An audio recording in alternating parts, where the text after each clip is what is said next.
Hey everyone, I'm here with Kristen English. Hey Kristen. Hi. Hi. And Kristen is out of Louisville with Sotheby's.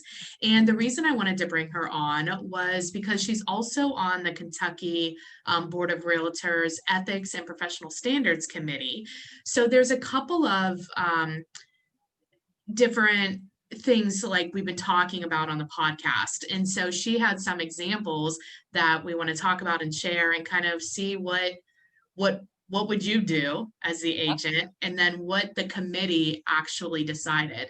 So Kristen, do you want to give us one of the cases and let's like talk through it?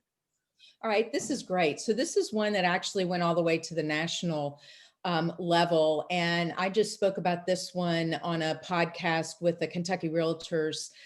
We're doing little short podcasts also. So Yeah, it's kind nice. of timely. So this is fun. Yeah. Okay, so I'm going to read through this, if you don't mind, sort of carefully so that everybody gets the gist of it. And then we can Perfect. talk about, or you can talk about, we can talk about Yeah. what what you would do and what you think is the right thing to do or ethically or morally. All right. Mhm. So Realtor Allen listed seller Steve's house.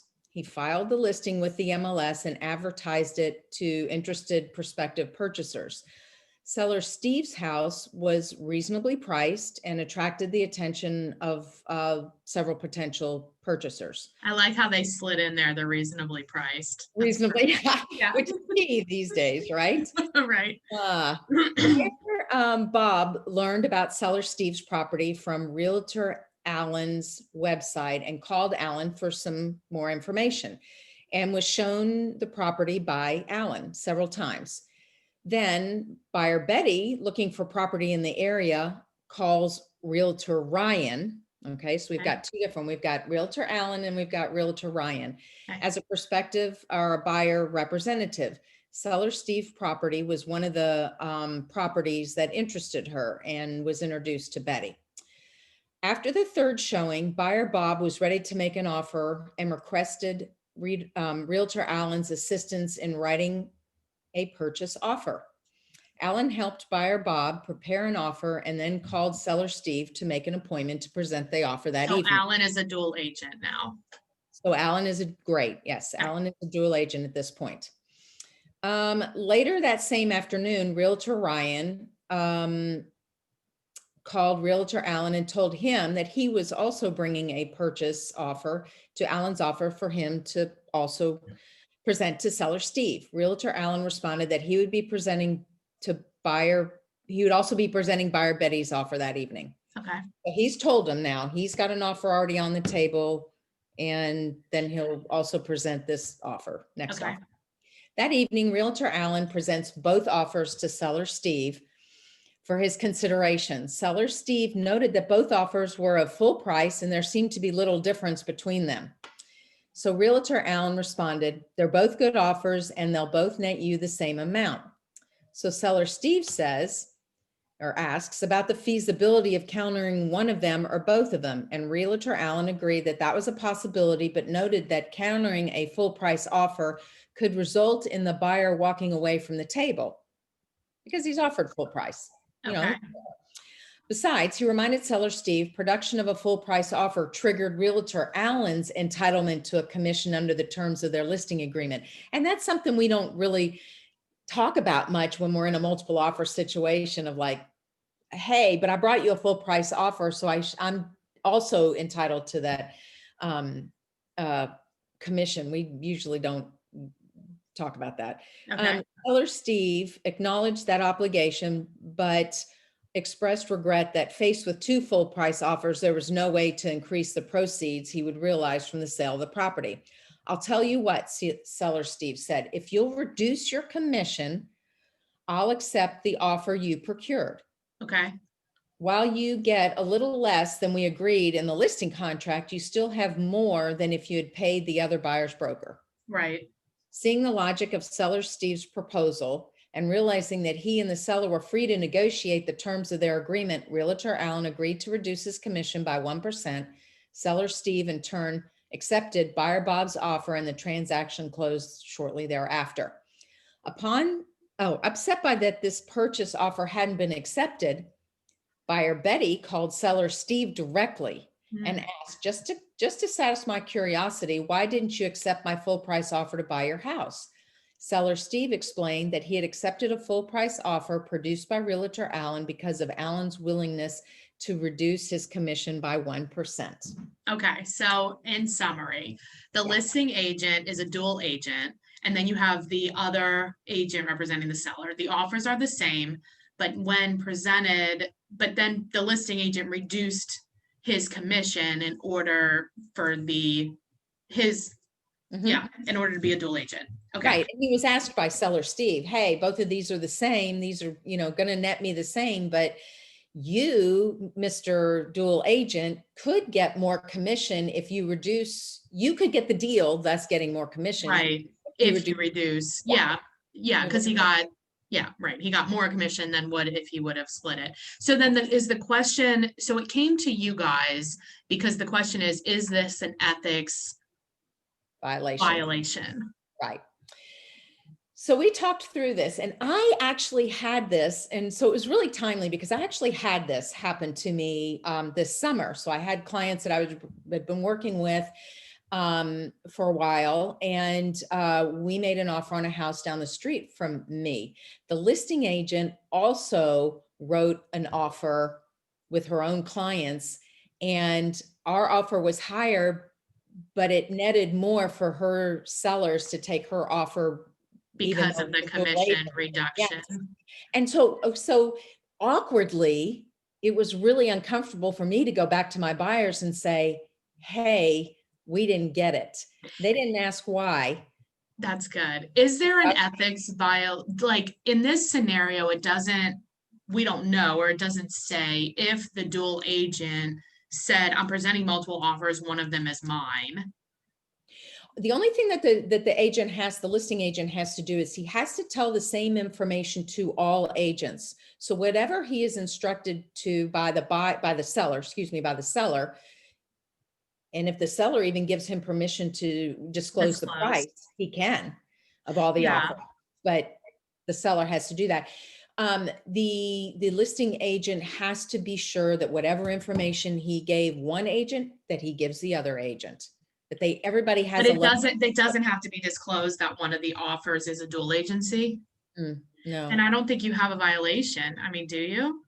no. And that was the thing. Now, morally, I don't like to do dual agency because I think that those deals, a lot of times, who you really representing, it's really tough to See, I walk like dual that agency. line. The agent's always easier to work with, you know? Right, right. So,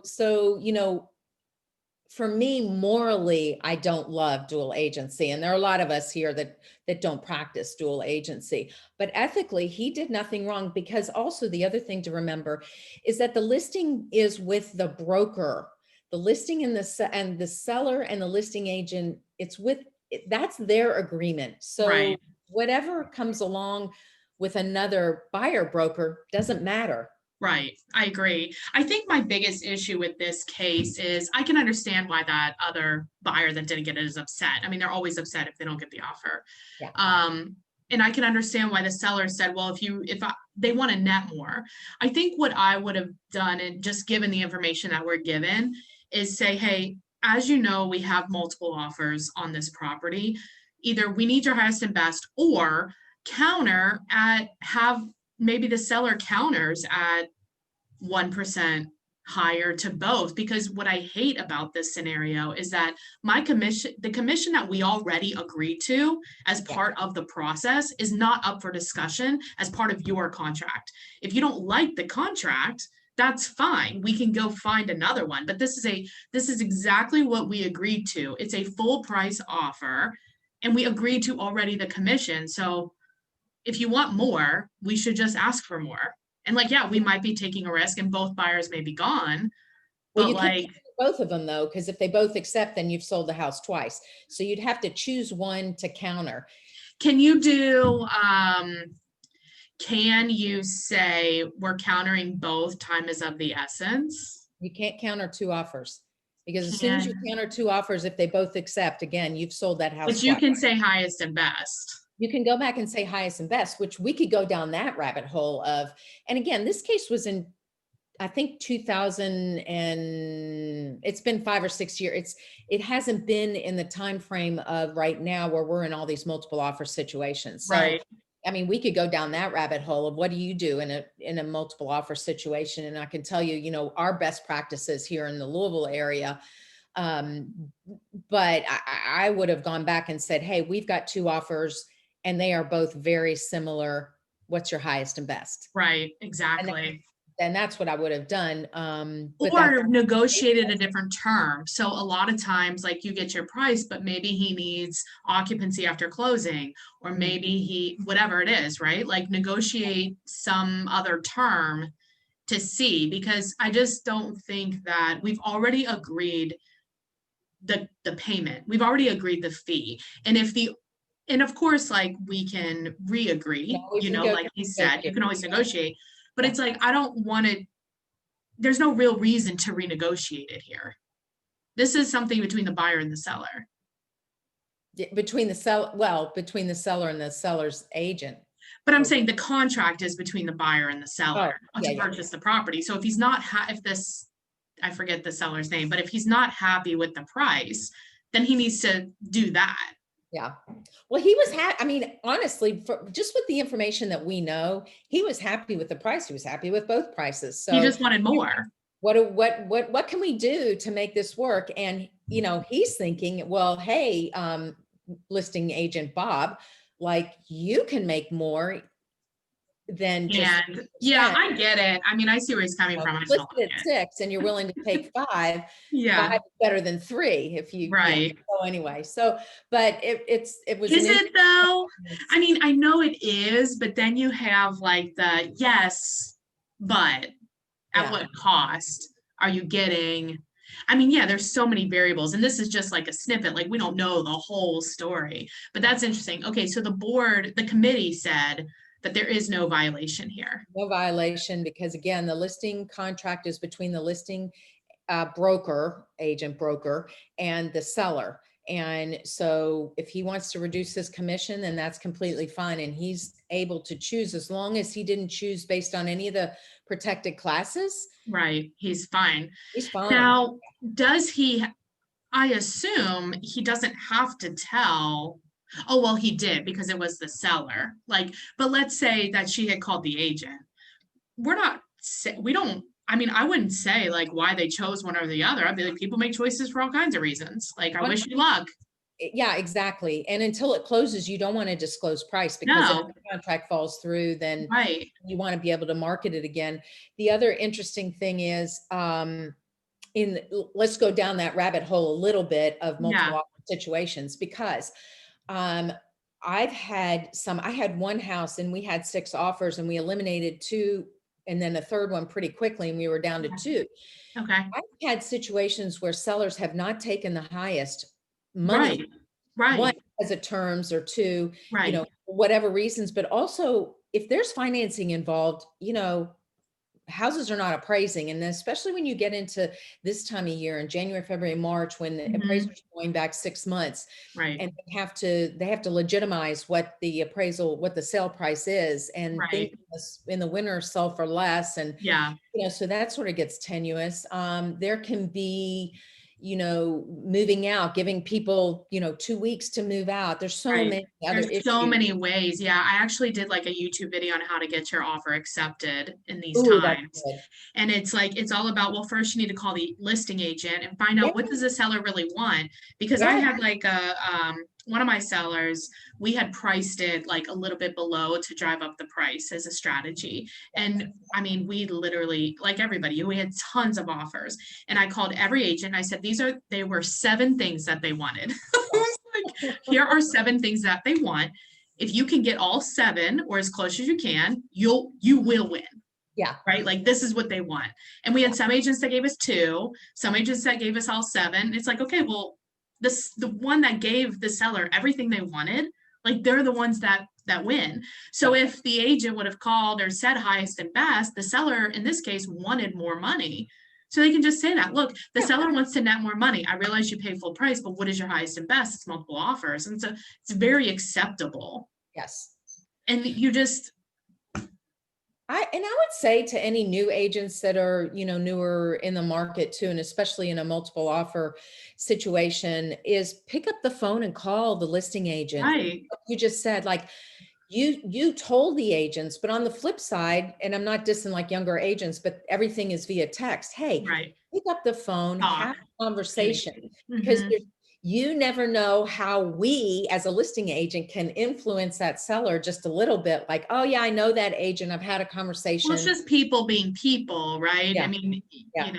yeah, this is really good. I really like this. I think we should maybe do some more of these, like, what I would would you love do to. type. That'd be Yeah. fun. Okay, well, we want to know, everybody after watching this video, do you think there's an ethics violation, or how could this agent better have handled it? Do you have a different strategy that could have worked? I mean, obviously, this is a very like small piece Yeah. of the whole story, but like, we've all been in this type of Part that, situation. yeah. And this is the part that went all the way up, was just Right. basically ethics. No, Yeah. morally, maybe. No, I don't I know. get it. But Now, Kristen, if somebody does have a referral for you in Louisville, what is the best way to get a hold of you?